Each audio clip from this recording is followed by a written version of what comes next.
ইলেকশনে including SIR আমাদের কাজ চলছে মানুষকে সাহায্য করবার জন্য। সেগুলো সব ফরেন্সিক টিম নিয়ে এসে সকাল থেকে ট্রান্সফার করেছে। আমি মনে করি এটা ক্রাইম। একটা পার্টি অফিসে, এটা প্রাইভেট অর্গানাইজেশন নয়। আপনারা সবাই জানেন আইপ্যাক আমাদের অল ইন্ডিয়া তৃণমূল কংগ্রেসের,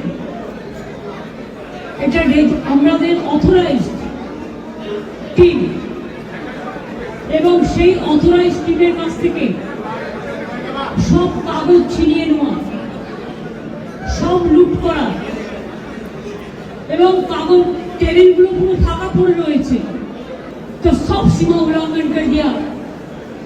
हमारा आईटी ऑफिस में आके अब सब लैपटॉप से सब निकाल के लिया हमारा डेटा, हमारा एसआईआर का डेटा, हमारा एसआईआर का डेटा, हमारा एसआईआर का डेटा, हमारा पार्टी का पॉलिसी का डेटा, हमारा कैंडिडेट का लिस्ट, हमारा बूथ प्रेसिडेंट का लिस्ट, हमारा आने वाला स्ट्रेटेजी आप प्रतीक का घर में भी जाके किया है, आप हमारा आईपैक ऑफिस में आके भी किया है।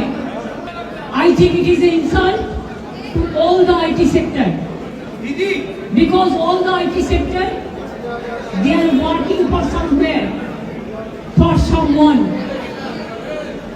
so they can attack any IT sector anytime. আরে আগে তো ঠিক করে বলুন এটা আইটি সেক্টর না পার্টি অফিস। একবার বলছেন আমার পার্টি অফিস, আমার আইপ্যাক, তো সেটাকে আবার আইটি সেক্টরের সঙ্গে কেন গোলাচ্ছেন? এটা টোটাল আইটি সেক্টরকে অসম্মান করা হয়ে গেল। একটা সংস্থা, প্রাইভেট সংস্থা, অবশ্যই এই সংস্থা তো আরও অনেক পার্টির হয়ে কাজ করেছে, তা আপনার নিজস্ব কী করে হয়ে গেল? আর সেখানে সংস্থার সঙ্গে একটা অবৈধ লেনদেনের একটা মানে ব্যাপার স্যাপার উঠে এসছে বলেই তদন্ত চলছে। তো সেখানে সব আইটি সেক্টরকে টার্গেট করা হয়ে গেল বা অসম্মান করা হয়ে গেল, এটা কি করে বলছেন? আরে আইটি সেক্টর হোক আর যে সেক্টরই হোক, যদি কোথাও অবৈধ লেনদেন হয় সেক্ষেত্রে এজেন্সি তদন্ত করবেই। তো কাউকে মানে ডাকলে বা কোথাও রেড হলে তার মানে পুরো সেক্টরটাকে অসম্মান করা হচ্ছে, এটা হয় নাকি? এই যে পলিটিক্যাল পার্টির অনেক লোকের বিরুদ্ধে দেখেছি রেড হয়, গ্রেপ্তারের ব্যাপারটা হয়ে যায়, তার মানে কি সব লোকের বিরুদ্ধে, মানে সব লোকের ক্ষেত্রেই, মানে যারা পলিটিক্যাল পার্সন সবার জন্য সেটা অসম্মানের হয়ে যাবে? এই যে আপনার দলের অনেক লোক জেলবন্দি ছিলেন, গ্রেপ্তার করা হয়েছিল বা এখনও অনেকে আছেন, নানান সব কাণ্ডের ব্যাপার আর কি। তো তার মানে কি সমস্ত পলিটিক্যাল পার্টির কাছে লোকেদের কাছে মানে বিষয়টা অসম্মানের হয়ে যাবে? আর যে বা যিনি করবেন, যারা করবে তাদের ব্যাপার, তো তার সঙ্গে কেন অন্যদেরকে গুলিয়ে ফেলছেন? নিজেরা করবেন সব দুর্নীতি, বেআইনি কাজ, আর সবাইকে দায়িত্ব নিতে হবে, যেটা আপনারা দেখেছি অন্যান্য ক্ষেত্রে করেও থাকেন। নিজেরা দুর্নীতি করবেন, এই করবেন, সেটা নিয়ে যখন কোনো কিছু ব্যবস্থা হবে টোটাল বাঙালিকে টেনে নেন। বাঙালিকে অসম্মান করা হয়েছে, কেন বাঙালিকে অসম্মান করা হবে? কেন টোটাল আইটি সেক্টরকে অসম্মান করা হবে? যে সংস্থা আইটির ব্যাপারে কাজ করছে আপনাদের হয়ে, তার বিষয়ে প্রশ্ন তৈরি হয়েছে, সেই জন্যে তার সেখানে রেড হয়েছে। তো এর দায় টোটাল আইটি সেক্টর কেন নিতে যাবে? কেন টোটাল আইটি সেক্টরকে অসম্মানের ব্যাপারটা আসবে? যে কোনো বলছে যে কোনো সময় তাহলে কি কোনো আইটি সেক্টরে অ্যাটাক করা হবে? কেন করা হবে? যদি কোনো সংস্থা আইটিতে কাজ করে, এরকম কোনো সংস্থা যদি সত্যিই বেআইনি কোথাও কিছু কাজ করে থাকে, তখন তার বিরুদ্ধে রেড হবে। তার জন্য সবাইকে দায়ী মানে করে দেওয়া, মানে টোটালটাকে গুলিয়ে দেওয়া, এটা কেন? আসলে এটা এজন্য নিজেকে বাঁচানোর জন্য বা নিজেদেরকে বাঁচানোর জন্য, এই হচ্ছে ব্যাপার। প্রিয় দর্শক, আমি শফিকুল ইসলাম এবং আপনারা দেখছেন আরামবাগ টিভি। কিন্তু দর্শক, আমি যে প্রশ্নটা মেন করতে চাই এখানে, একটা বিষয় লক্ষ্য করলেন কি ওনার মুখ দিয়ে কি সত্যটা বেরিয়ে এসছে? এসআইআর, ওনার মুখ দিয়েই পুরো বিষয়টা বেরিয়ে এলো যে এসআইআর যেটা হচ্ছে সেখানে এই আইপ্যাক তথাকথিত আইটি সংস্থা, আবার কখনো কখনো বলছেন আমাদের অথরাইজড, বা এটাকে নিজেদের পার্টি অফিস হিসেবে ব্যাখ্যা করছেন। তার মানে পুরো আইপ্যাক এটাকে মানে দেখছে। নিজেই বলছেন তো ডেটা নিয়ে চলে গেছে, আমাদের সব ডেটা নিয়ে চলে গেছে এসআইআরের ডেটা আইপ্যাক আইটি সংস্থা, আপনি বলছেন ওদের কাছে কেন থাকবে? ওদের কাছে কেন থাকবে এসআইআরের ব্যাপার স্যাপার? এসআইআর কারা করছে? নির্বাচন কমিশন করছে। পলিটিক্যাল পার্টির রোল কি না, পলিটিক্যাল পার্টি বিএলএ দেবে, ওই যারা বিএলও কমিশনে যারা কাজ করছেন তাদেরকে হেল্প করার জন্য বা তাদের নজরে বিষয়টাকে আনার জন্য, ব্যাস এতটুকুই। এর বাইরে তো কোনো ডেটা রেডি করা এই করা এটা তো কোনো পলিটিক্যাল পার্টির তো কাজ না। আবার আইটি সেক্টর, যদি বা কোনো বুথে কেউ নামটাম রাখতে পারেন সেটা আলাদা বিষয়। আইটি সেক্টর নাকি মানে ওনাদের এই আইপ্যাক নাকি কাজ করেছে আইটি সেল, সেখানে কি নাকি সব এমন সব ডেটা রাখা হয়েছিল সব নাকি নিয়ে চলে গেছে। তার মানে কি কি কি করছিল? কিসের তথ্য? এসআইআর সংক্রান্ত কিসের তথ্য থাকে এই আইপ্যাকের কাছে? তার মানে তো ওই তো যেটা মানুষ অনেকে বলছেন যে তৃণমূল কংগ্রেস এই এসআইআরে অনেক কিছু করছে, গুবলেট করছে, নানানভাবে সব মানে নাম ঢুকিয়ে দেওয়ার চেষ্টা বা এসআইআরকে গুলিয়ে দেওয়ার চেষ্টা বা এসআইআরকে স্বচ্ছভাবে যেটা করার চেষ্টা করছে কমিশন সেখানে বাধা দেওয়ার চেষ্টা নিজেদের স্বার্থে। তার মানে তো এটা কোথাও প্রমাণ হয়ে যাচ্ছে যে আপনার সংস্থা এইরকম একটা আইপ্যাক যেটা সংস্থার নাম, তো তার মানে তারা এসআইআর পর্বে তো ঢুকে রয়েছে। এসআইআরটাকেও তারা মানুষের হেল্প করার জন্য উনি বলছেন। কিসের হেল্প? কিসের হেল্প? কমিশন তো মানুষের হেল্পের জন্যই তো কমিশন বসে রয়েছে। তো যদি নজরে কিছু নজর থেকে যদি কিছু এড়িয়ে যায় তার জন্য আপনি বিএলএ হিসেবে এজেন্ট দিতে পারেন, কিন্তু আইপ্যাকের মতো একটা সংস্থা, আইটি সংস্থা, তারা এখানে কি ডেটা কি নিয়ে তারা কি করেছে? তারা কি এমন রেখেছে যেটা নিয়ে ফেললে বিরাট সমস্যা তৈরি হয়ে যাবে? আমাদের ডেটা নিয়ে চলে গেল, আমাদের ক্যান্ডিডেটের ডেটা নিয়ে চলে গেল। আরে ক্যান্ডিডেট কে কোথায় হবেন, ডেটা নিয়ে যেই বা কী হবে?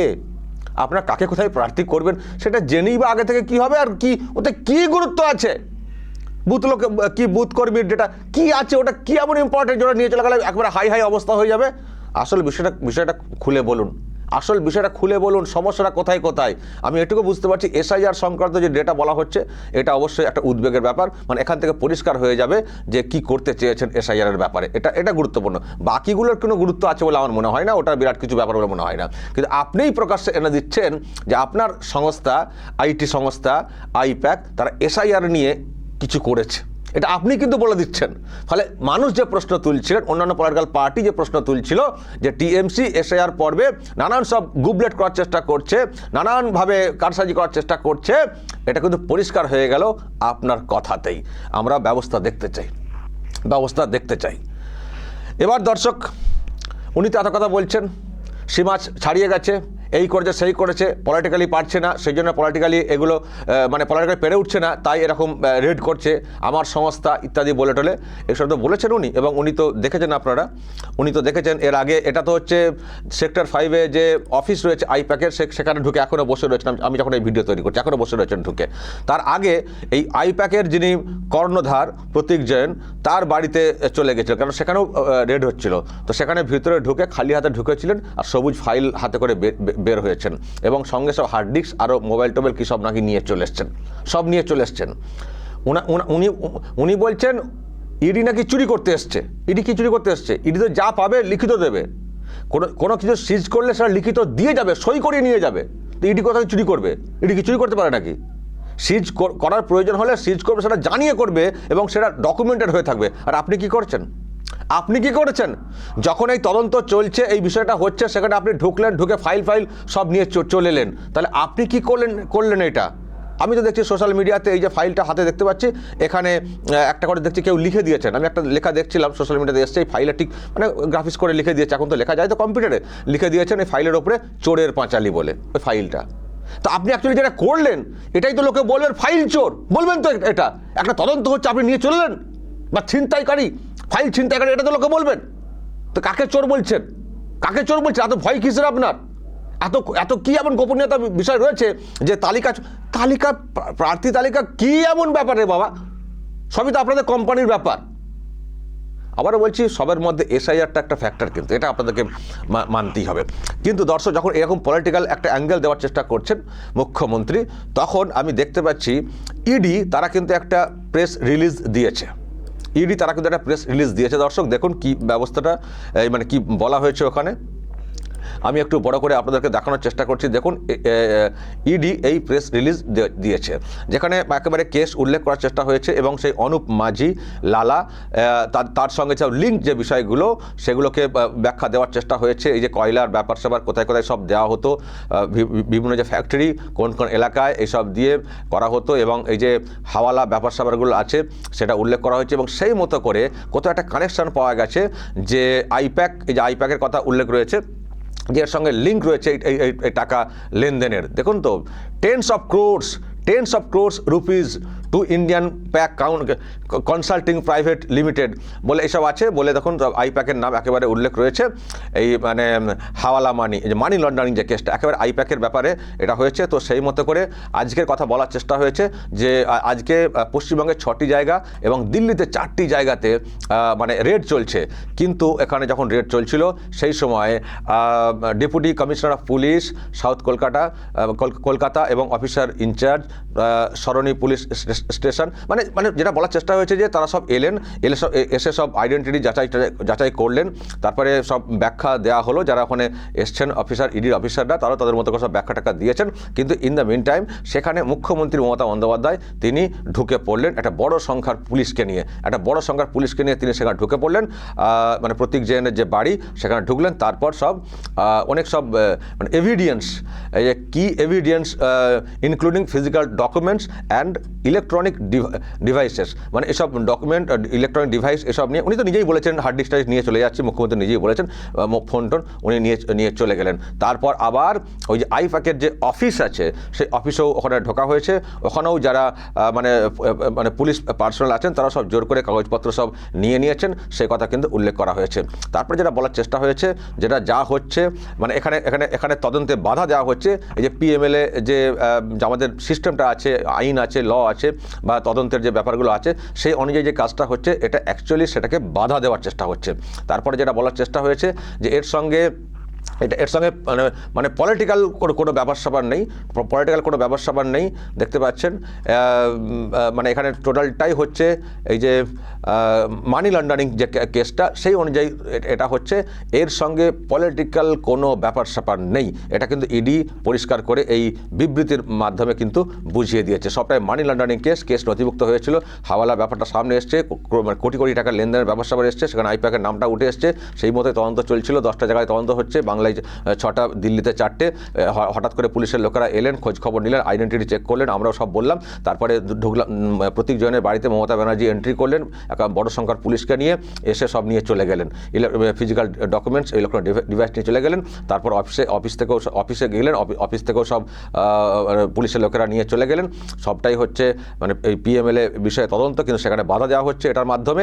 এটা কোনো পলিটিক্যাল ব্যবস্থা নয়, সবটা হচ্ছে মানি লন্ডারিং কেস। আমি দর্শক আরও একবার শর্টকাট ব্যাখ্যা দিলাম। এই হচ্ছে ইডির বক্তব্য, তারা একেবারে প্রেস রিলিজ করে দিয়ে পরিষ্কার বলে দিয়েছে। এবার কি বলবেন মুখ্যমন্ত্রী, কি আর বলার আছে? যেটা খবর দর্শক, ইডি কিন্তু কলকাতা হাইকোর্টের দ্বারস্থ হয়েছে। ইডি কলকাতা হাইকোর্টের দ্বারস্থ হয়েছে। বিচারপতি শুভ্রা ঘোষের দৃষ্টি আকর্ষণ করা হয়েছে, যেটা মনে করা হচ্ছে খুব শীঘ্রই শুনানি হবে। কারণ যেভাবে বাধা দেওয়া হয়েছে এটা কিন্তু একটা বড় বিপদ কার্যত ডেকে আনলেন মুখ্যমন্ত্রী। আসলে উনি অনেকবারই বেঁচে গেছেন, অনেকবারই এসব কাজ করেছেন। সেই রাজীব কুমারকে যখন ধরার চেষ্টা হচ্ছিল তখনও উনি একেবারে আগলে বসেছিলেন, মানে সেই ক্ষেত্রে ঢুকে পড়েছিলেন। তারপরে দেখেছেন ফিরহাদ হাকিমদের যখন ডাকা হয়েছিল তখনও তিনি নিজাম প্যালেসে ঢুকে বসেছিলেন। আজকেও এই প্রতীক জৈন বা এই আইপ্যাকের যে অফিস আছে সেক্টর 5-এর, সেখানেও ঢুকে বসে রয়েছেন। জানি না চপমুড়ি খাচ্ছেন কিনা। তো এইসব করছেন, কিন্তু লাগাতার এই যে করা মানে বাধা দেওয়া, এটা কতদিন চলতে পারে? আর যখনই সেন্ট্রাল এজেন্সি দিল্লিতে কাউকে তলব করে তখনই বলে কেন কলকাতায় অফিস আছে, এখানে তলব করা যায় না? এই তো কলকাতাতে রেড করলে তো এই তো অবস্থা হয়, তো কী করে এখানে তলব করা যাবে? আমার মনে হয় ইডি নিশ্চয়ই এটা একটু সিরিয়াসলি নিচ্ছে। যখন হাইকোর্টের দ্বারস্থ হয়েছে, সেখানে হাইকোর্টের আইনি ব্যাপারগুলো আর কি দেখে নিতে চাইছে।